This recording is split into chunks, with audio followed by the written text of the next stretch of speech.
I think it's recording. Yes. Oh, yes, it's recording. I'm not tech savvy. Okay, slide down here. All right, I'm Austin. This is Bryce. He's a paramedic.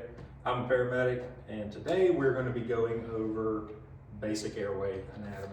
Let's read the PowerPoint. All right, so the learning objectives is going to be the importance of airway management, anatomy of the airway, airway equipment, tools based on credential level. You're a paramedic, but we're going to say at the basic level. Learning outcomes is going to be students should have the basic understanding of airway management, its importance, the anatomy of the average adult airway, and understanding and skills to be able to place different airway devices based on their credential level. Prepare for learning, be certified as an EMT intermediate paramedic. Bryce is a paramedic. We're staying at the basic level. Currently enrolled in any level of EMS credential course, and then evaluation follow-ups will do practicing the airway devices. So, all right, first thing we're going to talk about is the airway anatomy. We have a diagram here, and we're going to talk about the airway anatomy, all right? You can see it. So, we'll start from the top and work our way to the bottom. Ideally, this would be on the PowerPoint, but we don't have a PowerPoint here. So nasal cavity in the nose, you got your nasal pharynx, which runs at the back of the mouth. As you can see here, oral pharynx is going to be through. Is that us? Okay. Oral pharynx is going to be through the opening of the mouth, and it ends back here. You got your mouth, obviously, larynx, and then the glottic opening, which we're going to try to avoid. So, you got any questions on the anatomy of the airway? We'll go over the tools, and it kind of plays into the anatomy. So, you know, but we're going to pretend like you don't. This is going to be an OPA device, an oral pharynx, so this would go into the opening of the mouth. Obviously, keep the tongue out of the way, and to assist with just using a BVM. You got our NPA. NPA stands for nasal pharynx. Obviously, it goes into the nose. You got to ask questions. It'll make this a lot more difficult than it needs to be. He's a little camera shy. When do we use NPA? So NPA or OPA. So OPA you can use in anybody that's unresponsive that you're having to assist with their breathing. If they have a gag reflex, then you can transition to the NPA. What about when do you not use NPA on a patient? In facial fractures. Why is that? Septal fractures. So if they had massive facial trauma to the nose, there's two different studies. One study says the risks do not outweigh the ability to put it in. So some studies say that it's okay to put it in. Some studies say it's not, because you could protrude into the brain cavity if they had massive facial trauma and needly poke the brain. And that we do not want to do. Any other questions? That's pretty simple. King airway is going to be your next, where's the syringe? We'll use this one. The king airway is going to be your next step up. Typically at the basic level, this is going to be if you have somebody in cardiac arrest, not somebody that's just unresponsive with rescue breathing. If they have a pulse, you're probably not going to be utilizing this. This is going to be in a cardiac arrest, CPR in progress. So these are obviously better. They're not as good as endotracheal tubes, but they will work. So this end right here will go into the glottic opening. Ideally, this balloon on the bottom will seal off, and this right here will seal the trachea off. The air will come through here. So the point to this with the two balloons is the idea of sealing off the trachea, just to push air in, not allow vomit and secretions to come back out. Inflation cuff, we use a tube. We'll go over this more in detail because there's different cuff volume sizes for different sizes, but that's the general gist of this. But, so we got anatomy and questions out of the way. The first, and Bryce can probably agree with me, most important tool in airway management is going to be the BVM. What is that? Bag valve mask. So, a lot of people look past these, and if you want to come over here because you can learn, then you can enter questions. There's no limitation to the number of students. You don't have to be in front of the camera, but since you don't know, you may have some good questions that we could talk about in 15 minutes. Okay. So, got a BVM. Let's say this patient is going to be unresponsive. We'll go over the BVM first, and as we move to each one, we'll talk about it. This one has built-in PEEP. Do you know about PEEP? No, what is that? It's, it's the residual pressure that's left. So we won't get into that. That's not much in the basic airway scope. So there is 2 techniques that we can use. So first, we're going to identify if this patient needs rescue breathing. They don't have or they have a pulse, or they may not have a pulse, but for this instance, we're going to say they have a pulse. So they have a pulse and they need assistance breathing for whatever reason, narcotic overdose, they're just not breathing. So the first technique is going to be the CE technique. You make a C, press down, you make an E, excuse my hands, under the jaw, okay? So that's your CE technique. And then non-trauma patients will do a head tilt chin lift to kind of align that airway, align the trachea. Trauma patients, we'll go ahead and hit it while we're here. You can do this technique, it's ideal with 2 people. It's ideal with 2 people, but traumatic people, we're trying to keep C-spine in line, keep their spine straight so we're not moving them, so you can do a jaw thrust. You grab the bottom of the jaw and just pick up, and ideally it's gonna pick their trachea up and just align everything. So if you're one rescuer, we'll say this patient's overdose, we're gonna use the CE technique, pull back, and then every 5 to 6 seconds, 1 breath until you see the lungs rise. Once the chest rises a little bit, we don't want to go forceful. We don't want to. Why not? Why not try to Because then, ideally, what we're probably going to do is fill the stomach up with air, and then if the stomach gets filled up with air like a balloon, whatever's in there, it's probably going to want to try to come back out at some point. And we do not want to do that. So just enough, nice and easy, every 5 to 6 seconds, you see the chest rise. You can go. So Bryce, I'm going to let you do this. You can demonstrate the CE technique. Make sure you place it over the bridge of the nose and the entire mouth, CE, and we're going to do a head tilt chin lift. You can do it with the C. And the point of that is with the E, you can grab the jaw and pull back and rotate the head all in one person. So How often you keep bagging them with this? I said every 5 to 6 seconds. 5 to 6 seconds. So if you don't mind, we'll show her the 2-person technique, just to go over it. All you gotta do is come over here and squeeze the bag, and then you can get back. Okay. But, so all this is for like larger patients, people with beards, you're not getting a good seal or something. Me and Bryce could come in here, both of us are gonna have the bridge of the nose, and we're gonna press down, and then you would squeeze every 5 to 6 seconds. The point of the 2-person is just if it's an obese patient, they have a fat face, big beard, Can't we're create gonna, suction. we're ideally, so you're not pushing like this, 2 people would be able to create a better seal to get air in. Yep, that's it, thank you. Oh, Gabriel. And if anybody's wondering, I'm teaching in front of 3 people, and besides 1, they're all paramedics. They're gonna try to goof off and throw me off, because my teacher's gonna follow me on it. All right, we got the way out of the way. All right, we're gonna move on to OPAs. All right, point of the OPA, we kind of talked about it. We'll say they're breathing, or they're not breathing, cardiac arrest or not.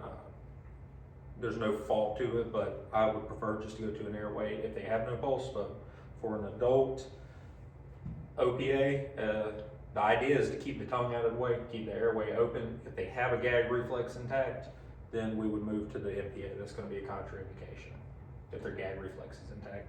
You can tell by touching an eyelid and see the flares. If you put the OPA in their mouth and they start gagging, they probably have a gag reflex. So you just shake it out? Huh? Shake it out, or? Yes. So it's gonna wait Or just you can rotate it and pull it out, but we'll get to that. The size is not going to be correct. I don't want the correct size, so you can measure it. You think that'd be close enough for demonstration purposes? Yeah. All right, so okay, you know why to use it, when not to use it. So to measure it, you're going to go from the corner of the mouth to the earlobe. This one's not the exact size. Oh man, it's pretty daggone close. So what is the degree? You are going to have to help me with this. It's 90.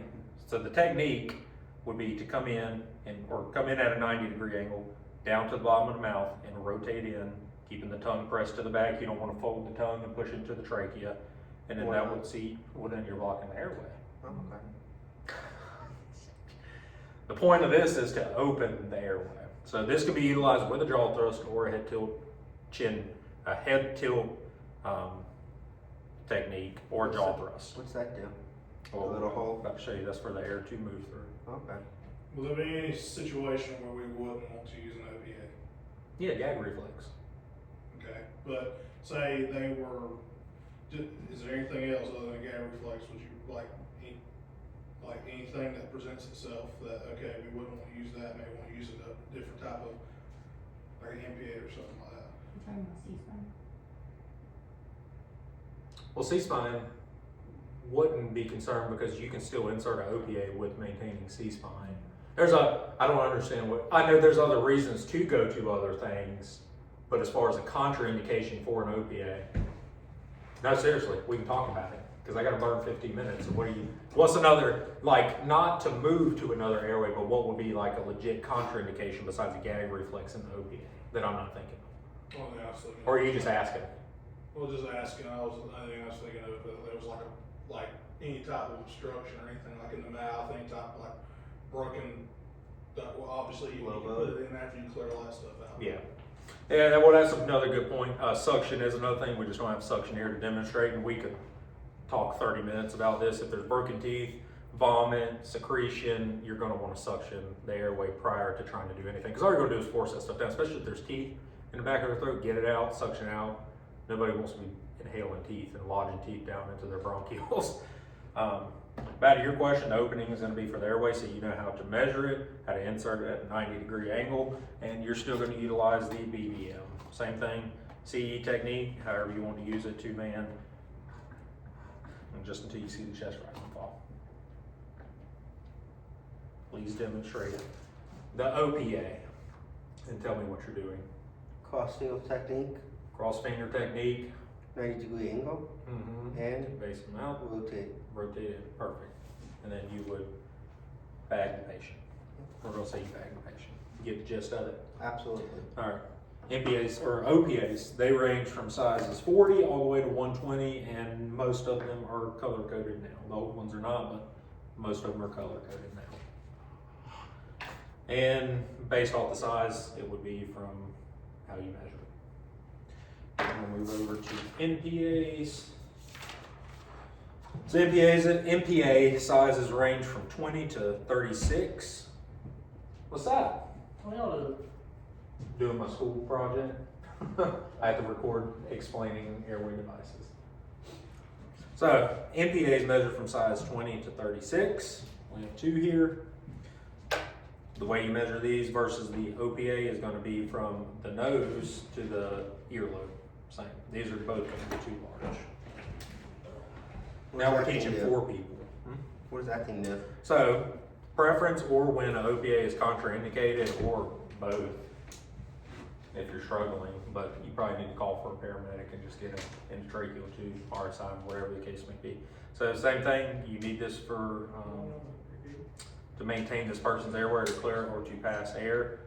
You have no contraindications such as facial fractures. I do not know off the top of my head any other contraindications for an MPA.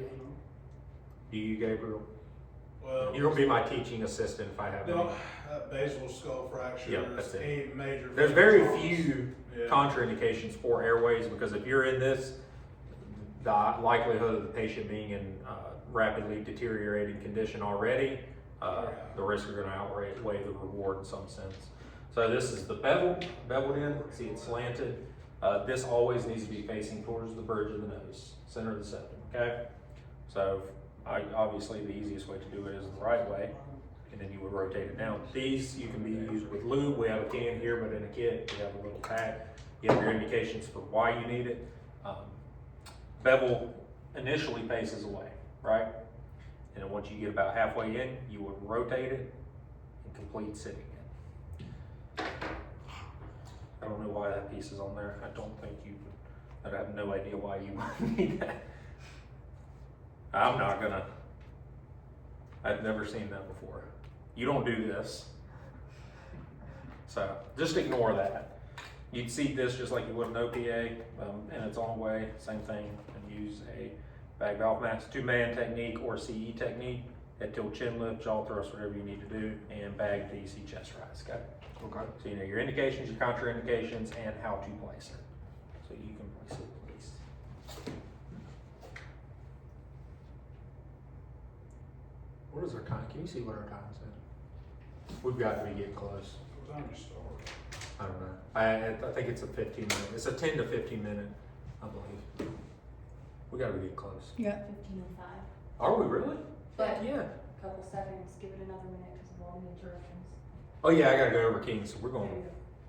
we're not gonna rush through this, Bryce. Alright, I wouldn't you expect. demonstrate, do you have any questions? No.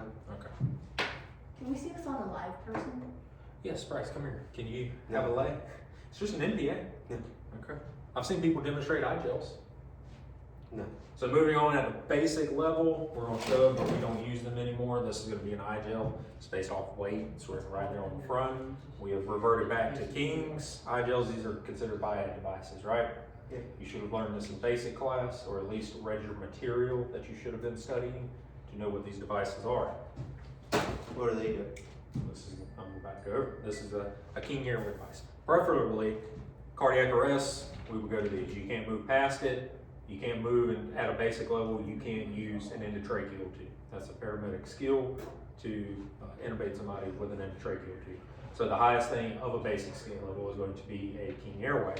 And like I said, the purpose of it is to try to isolate the trachea to deliver air to that patient's lungs. If they vomit or have secretions, you keep it out. That's the idea of it.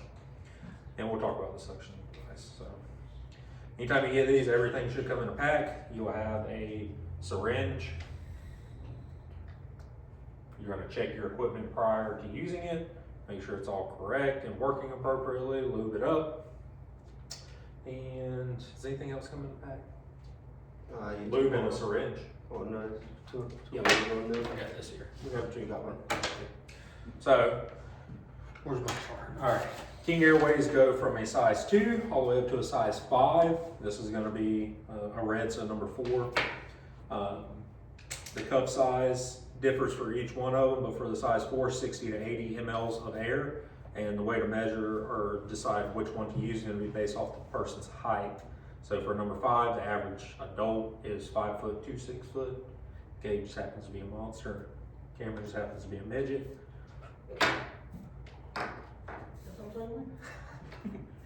So we're gonna pick for this 5'5" patient a red. So we picked it, we tested our equipment, we've assured we've had everything present, we got our lube, we're not gonna need it, and the syringe. So all you're gonna do is cross finger technique, insert, break his teeth, don't do that. Seat it, once it's seated, grab your syringe and never let go of the tube. I don't know if that counts for King Airways, but it does for endotracheal tubes, because somebody will just reach over there and rip it out. You're going to Continue breaking teeth. inflate. Have your partner, ideally you'll be doing this with a partner, so you would take that, seat it, and just give me a breath.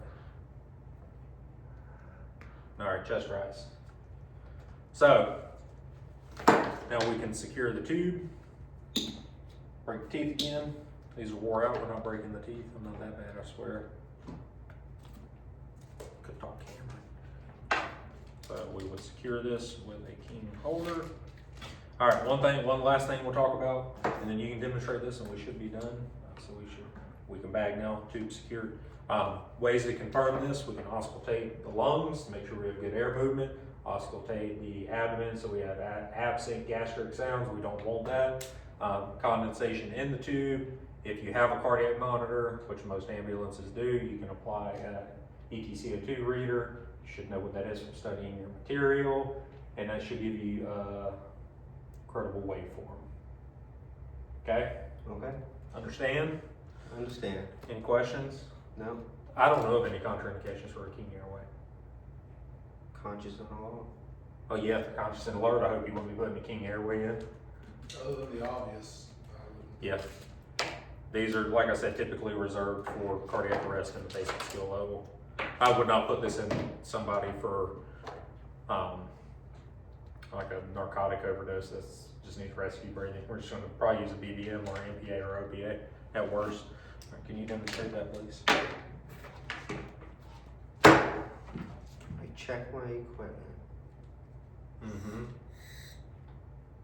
You understand what you're checking? Make sure balloon's inflated.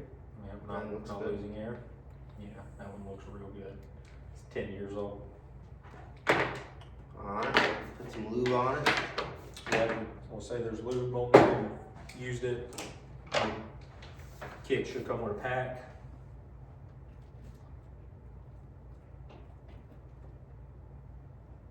Seated.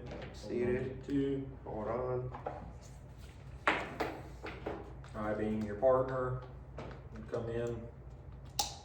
So this one's gonna be inflated to what ml? I did 80. Okay, so 60 to 80, that's within normal limits. What do you want me to put it on there? I'll be your partner, come in. We have chest rise and fall, auscultate the abdomen, condensation, and ideally we'd have end-tidal CO2 clear. And then we will apply the tube holder. Secure it, Absolutely. and then you can let go of it. I think that is it. Any questions? Nope. Any questions? Can you pause that? Turn it off for me. And that is the end of our basic airway